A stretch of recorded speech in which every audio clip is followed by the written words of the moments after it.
Hey, if you're having trouble with your game, if you have players drop out or anything like that, or just not be interested, it all depends on the buy-in, and I'll explain that here in a moment.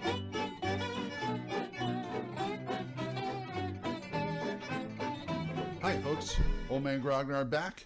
And I just wanted to kind of I've been kind of philosophizing in my head lately, so I kind of wanted to give you a little bit of that. Had a lot of time, been out vacationing, things like that, so had a lot of time to think about the game. I'm also doing a stage show as of this recording. I'm rehearsing for it, so I don't have time to play. So when I don't play, I think about my GMing, I think about the game, and I think about how I can make it better. And I just got started to think about what I call the buy-in. Let's go back a ways. Now, not only gaming, but all entertainment, from books to movies to TV shows to comic strips to, anything, comic books, you name it. There is a buy-in between the creator and the audience. Not to get too deep on this, it's basically what people refer to as willing suspension of disbelief. And that is no more important than in fantastic media such as fantasy or science fiction or superheroes, or even something as mundane as like an action adventure tale, such as like the Mission Impossibles or those kind of things, stuff like Vin Diesel does, or way back when they used to publish action books like The Destroyer, things like that.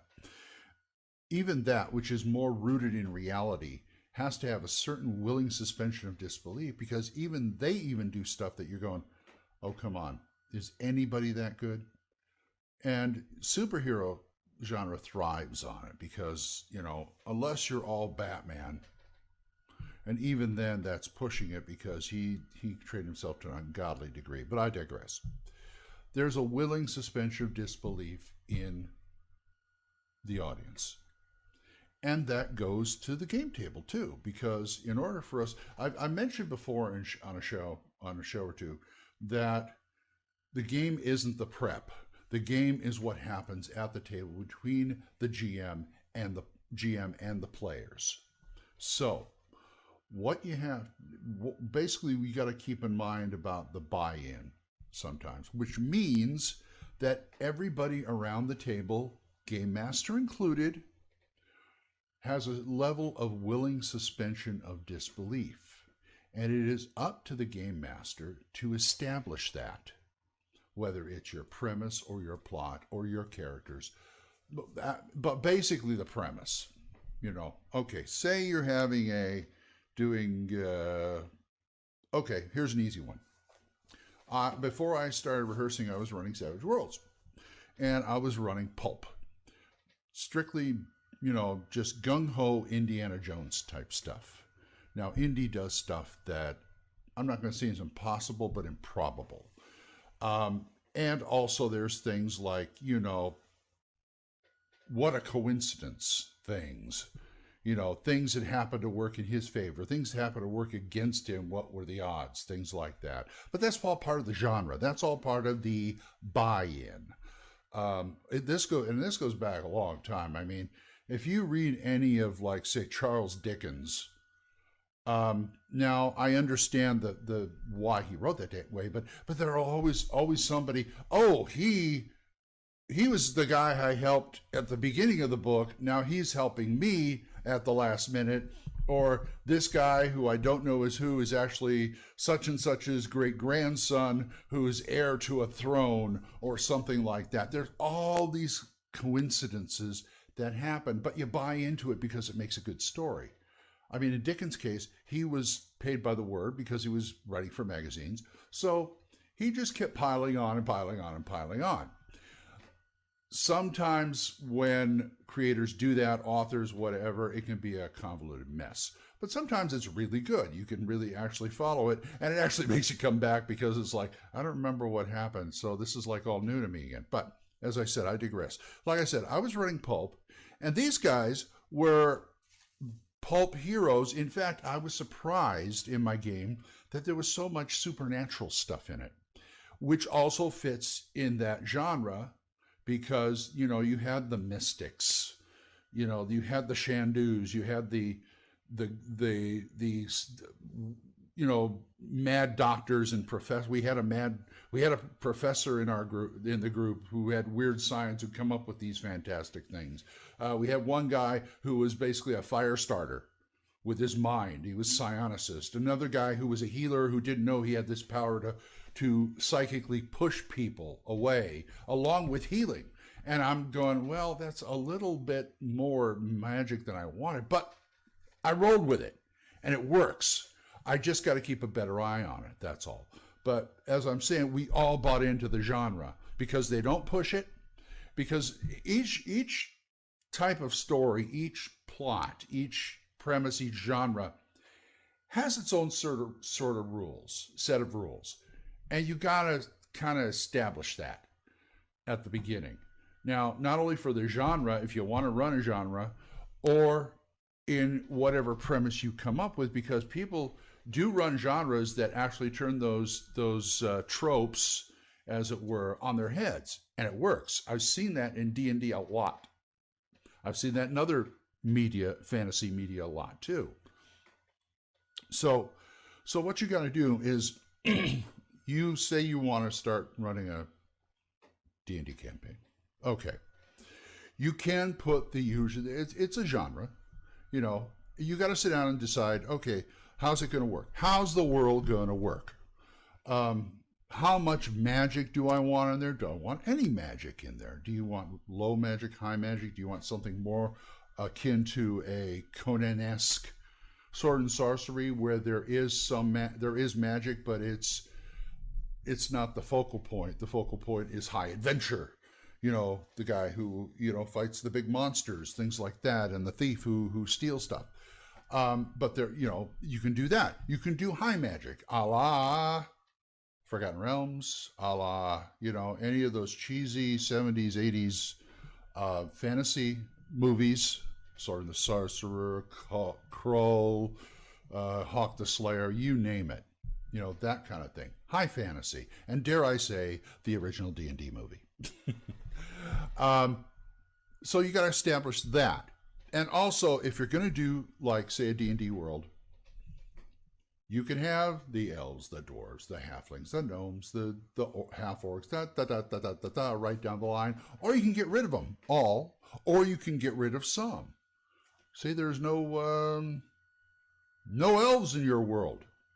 Okay, fine, no elves in your world. Big deal. Work around it, or if you have to work around it, or just not make it a thing. This game here, Astonishing Swordsmen and Sorcerers of Hyperborea. There are no demi-humans in here. I mean, yeah, you got the orcs and the goblins, and I don't think there's goblins in here. I'm not sure. I have to go back and look at it again. But they're all the player characters are human. But what makes it interesting is they're different kinds of humans. There's Sumerian, Cimmerians, and there's Amazons, and there's Vikings, and so that's what gives it what I call the flavor. Demi-humans can give it a flavor too. It also is a set of what I said, like I said, tropes that establish, because there are certain tropes. Every genre has certain tropes where people go, oh, okay, I know what you're doing. Got it. You've got the things like the quest, the people who are being attacked by goblins go out and monster hunting, going down in the dungeon, and all this other stuff. But you can turn, if you want to turn that on your head, it's there. But you got to know what it is first. I'm not saying you have to sit there and run a whole campaign with all these tropes and nothing, and then go do it. You just got to be aware, and the players have got to be aware what these tropes are.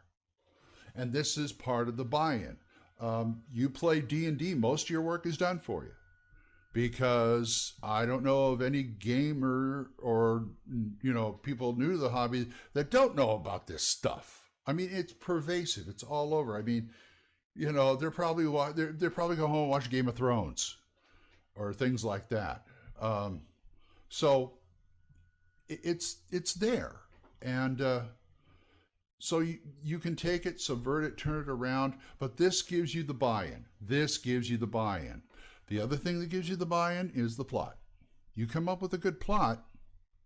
I was going to say the world will beat your door down. No, you come up with a plot.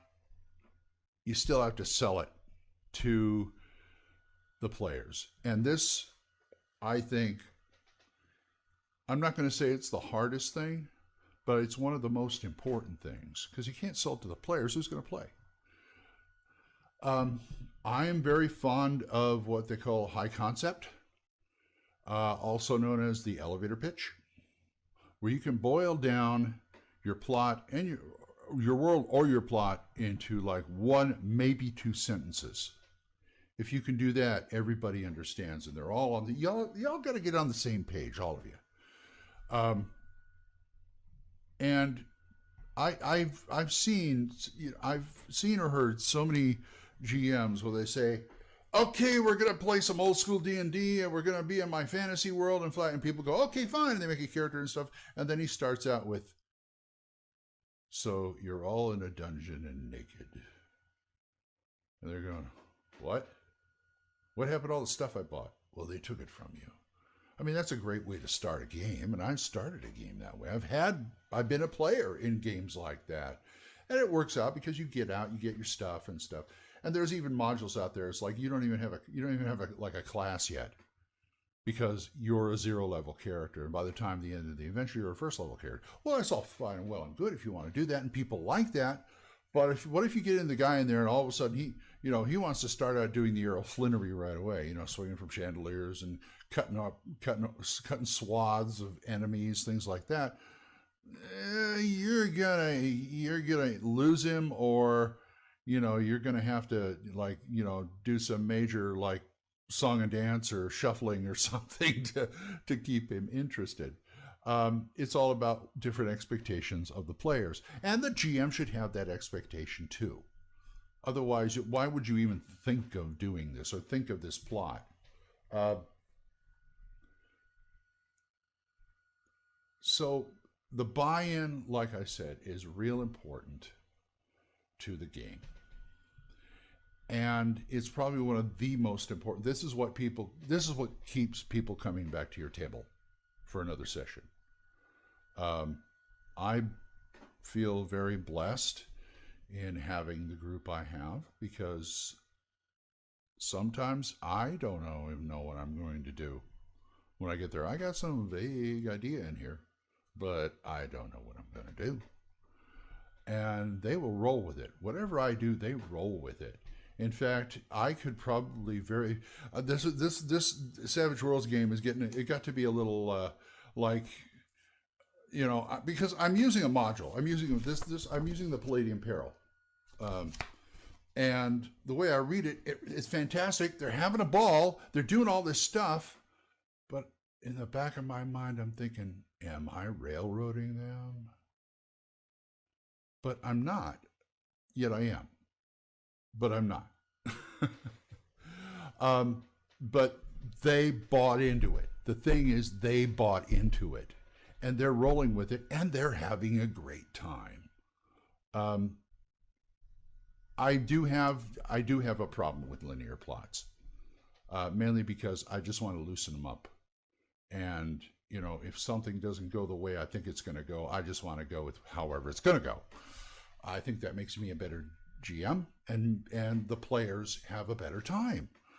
And so when I see something with a linear plot, I try to open it up a bit.